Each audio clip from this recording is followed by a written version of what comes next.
It's the real news. I'm Ben Norton. Just when it looked like the war in Syria might finally be coming to an end, the Donald Trump administration has announced new plans to maintain U.S. military influence in the country. The Wall Street Journal reported this week that the United States is trying to assemble an army of foreign troops to militarily occupy territory in northeast Syria. There are between 2,000 and 4,000 U.S. troops who are already in Syria, although their presence is illegal under international law. These U.S. troops are mostly concentrated in the northeast, near the border of Iraq. President Trump has claimed that he wants to withdraw U.S. troops from Syria, but his administration also wants to prevent the Syrian government from retaking this area. So the U.S. has reached out to several other countries in the region and asked if they will contribute troops to make a foreign army to occupy the region and prevent Iran from extending its influence. Trump is asking the extremist Gulf monarchies Saudi Arabia, Qatar, and the United Arab Emirates to help fund the efforts to create this international army. According to the Wall Street Journal, Trump is trying to get Egypt, under the leadership of the military dictator Sisi, to send troops to Syria. Saudi Arabia, which supported ISIS, Al-Qaeda, and other Salafi jihadist groups in Syria, has also volunteered to send Saudi troops in coordination with the U.S. Yet even more scandalous, according to the Wall Street Journal, the prominent mercenary leader Erik Prince, who is notorious for carrying out atrocities in Iraq, has been contacted by multiple countries in the Middle East who are asking for his assistance in building a force inside Syria. Joining us to discuss this is Medea Benjamin. Medea is the co-founder of the women-led peace group Code Pink and the co-founder of the human rights organization Global Exchange. She is also the author of several books, including her newest book, Inside Iran, The Real History and Politics of the Islamic Republic of Iran, which was just released and which you can now purchase. Thanks for joining us, Medea. Hey, Ben, good to be on with you to talk about this crazy story. Well, always glad to have you here at The Real News. So, Medea, you know Erik Prince quite well, and we can talk about some of the actions Code Pink has done vis-a-vis Blackwater, his notorious mercenary firm, and Erik Prince himself. Of course, we also know that Erik Prince has close ties to the Trump administration itself, particularly the Secretary of Education. But before we get to any of that, can you simply react to this plan? Reportedly, Erik Prince has been tapped to build this international army. What is your response? There are so many crazy things about this story. Let's see, where do we begin? You know, there was a plan that Erik Prince was going to take over for U.S. forces in Afghanistan, and that was proposed to the Trump administration. There were people in his administration who liked the idea, but the Pentagon put that one down. This plan is so crazy on so many levels. I mean, let's look at some of the players involved. You have Saudi Arabia and the Emirates, who are both bogged down in a war in Yemen and can't win that war.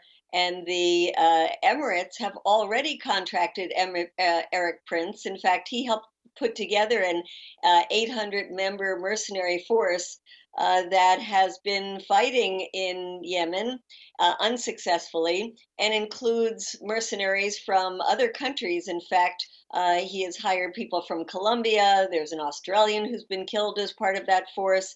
So that's not working. Then you look at the other player they want is Qatar. Qatar is being boycotted by the Saudis and the Emirates. So why would they join in with those two countries? You mentioned that Egypt had agreed. I don't know that that's true, Ben, because I've heard that Egypt is quite reluctant to do it. The Egyptians actually have quite a good relationship with Assad because they have become close to the Russians. And Egypt is bogged down in its own fighting in the Sinai. Let me just add that the fact that have been talking to the Egypt head of intelligence, who is a horrendous man who's been responsible for so many human rights abuses in Egypt itself. is absolutely shameful. So those are just some Yeah, of and the if I things could off if I the could top jump of in my for head. 1 second. Yeah. Yeah, I'll jump in for 1 second. That was the Wall Street Journal said that the Trump administration was trying to get, just to clarify, troops from Egypt. But as you mentioned, of course, Egypt isn't necessarily on board at the moment. Saudi Arabia has, the foreign minister, Jubair, has said that they would send troops. But like as you said, which is another wrinkle in this entire plan, is the fact that Egypt is likely not on board at this point. So yeah, can you speak a bit more about what's interesting is Trump is trying to get, as you said, all of these actors that are actually fighting against each other and other conflicts, but specifically you mentioned the UAE and Saudi Arabia and their war in Yemen. Uh, Saudi Arabia has said that it will send troops into Syria, but of course they're already waging a war in Yemen. Can you comment further on that? Because I think even when people do hear in the media about the war in Yemen, they don't understand exactly what Saudi Arabia and the UAE's role, specifically the UAE. Well, the UAE actually has troops on the ground. Saudi Arabia is involved through the air in a bombing campaign. The Saudis don't like to fight.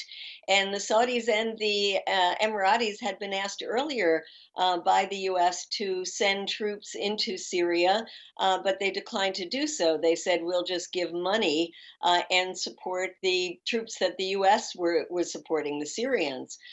So I think it's very unlikely that the Saudis would send its own troops into Syria.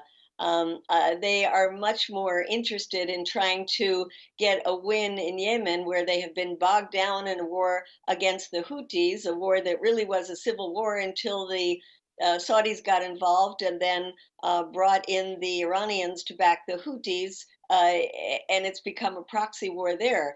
So I think the idea that there is some kind of Arab force that one would get along with each other, two would be interested in going and fighting in Syria, and three would be capable of doing it is all very pie in the sky. The other thing that's come up is right now the US troops and its allies have been using US air power to support them. And so the question comes up of, would US air power be supporting an Arab force, and how would that work? Who would have the authority to call in US airstrikes? Would the US even do that?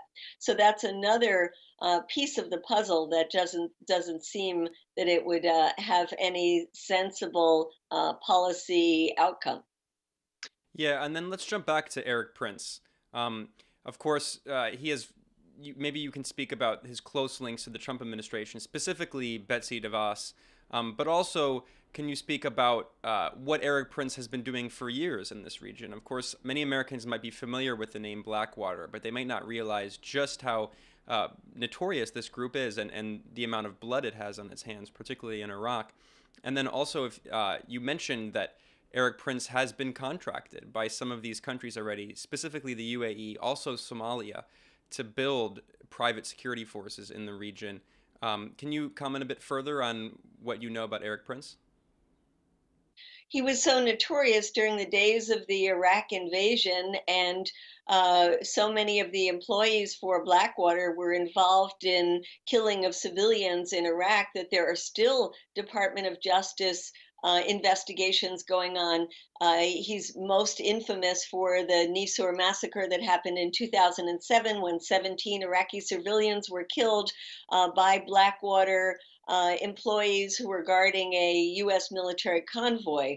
But because of all the investigation against him, he moved out of the United States in 2010. I remember that well because I went to his house to bid him farewell and was arrested by the Virginia police for trespassing, a case that I later won.